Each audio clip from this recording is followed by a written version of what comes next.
புதுச்சேரியின் ஒரே ஒரு பெரிய ஆறாக இருப்பது சங்கராபரணி ஆறு. எப்போதும் நீர் நிரம்பி இருக்கும் இந்த ஆறு கடந்த சில ஆண்டுகளாக மழை பொய்த்து போனதால் வறண்டு காணப்படுகிறது. இது விவசாயிகளுக்கு மிகப்பெரிய கவலையை அளித்தாலும் ஆற்றில் நடக்கும் மணல் கொள்ளை அதைவிட கொடுமை.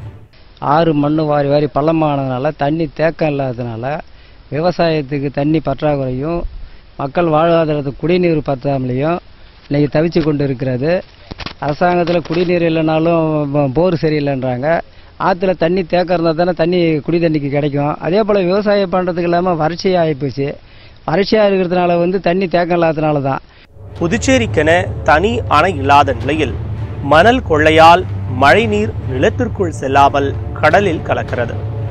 இதனை தடுக்க புதுச்சேரி அரசு ஆற்றில் மணல் எடுக்க 5 ஆண்டுகளுக்கு முன் தடை விதிக்கப்பட்டு அதன் தொடர்ச்சியாக 144 தடை உத்தரவும் பிறப்பிக்கப்பட்டும் அனைத்து அரசு உத்தரவுகளும் காற்றில் பறக்க விடப்பட்டு தடைகளை மீறி இரவு பகல் பாராமல் மாட்டு வண்டி, மினி லாரி மற்றும் டிராக்டர்களில் மணல் கொள்ளை இன்றளவும் தொடர்கிறது. இது சார்ந்து பல்வேறு கவன ஈர்ப்பும் இது பண்ணிட்டோம். மாவட்ட ஆட்சியரை சந்திச்சு மனு கொடுத்துருக்கிறோம், வருவாய்த்துறை சந்திச்சு மனு கொடுத்துருக்கோம், காவல்துறை கண்காணிப்பாளர் சந்திச்சு கோரிக்கை கொடுத்துருக்கிறோம். இது வரைக்கும் எந்த கோரிக்கையும் யாரும் எடுத்துக்கிற மாதிரி தெரியல. ஆனால் மணல் மாஃபியா மட்டும் ரொம்ப இருக்க தீவிரமாக பலமாகவும், அதாவது இருந்த முன்னையோட ரொம்ப அசுர வேகத்தில் பலமாக இன்னைக்கு மணல் மாஃபியா நடந்துன்னு இருக்குது. காரணம் என்னவென்று கேட்டால் லஞ்சத்தில் மூழ்கி போய் கிடக்கிறது. இதனால இந்த சுற்றுச்சூழல் பாதிக்கப்பட்டு நீர்நிலைகள் நிலத்தடி நீர் மட்டம் ரொம்ப குறைஞ்சி கடல் நீர் உள்ள போடுற ஒரு அபாயகட்டமான சூழல் இருந்து இருக்குது. கிட்டத்தட்ட ஒரு 10 ஆண்டுகளா அரசு துணையோட, அதை விட என்ன சொன்னா இங்க இருக்க சட்டமன்ற உறுப்பினர் துணையோடையே இந்த மணல் கொள்ளை தொடர்ந்து நடந்துன்னு இருக்கு. அரசு அதிகாரிகளும் சரி, காவல்துறை அதிகாரிகளும் சரி நல்ல வளமா இருக்கிறாங்க.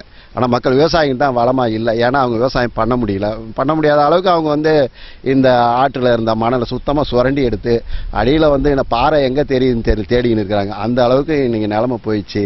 வருங்கால சந்ததி வாழறதுக்கு வழி இருக்குமா, இல்ல இந்த மாநிலத்தை விட்டு வேற எங்கேயா போயிடலாமான்னு ஒரு கேள்விக்குறியா தான் இருக்குது. இதை வருத்தத்தோட உங்ககிட்ட இதை தெரிவிச்சுக்கிறோம். மணல் திருட்டால் பிள்ளையார்குப்பம் படுகை அணை முற்றிலும் சிதிலமடைந்து இருப்பதாக விவசாயிகள் கவலை தெரிவிக்கின்றனர். பல நூற்றாண்டு கடந்த ஆறு இது.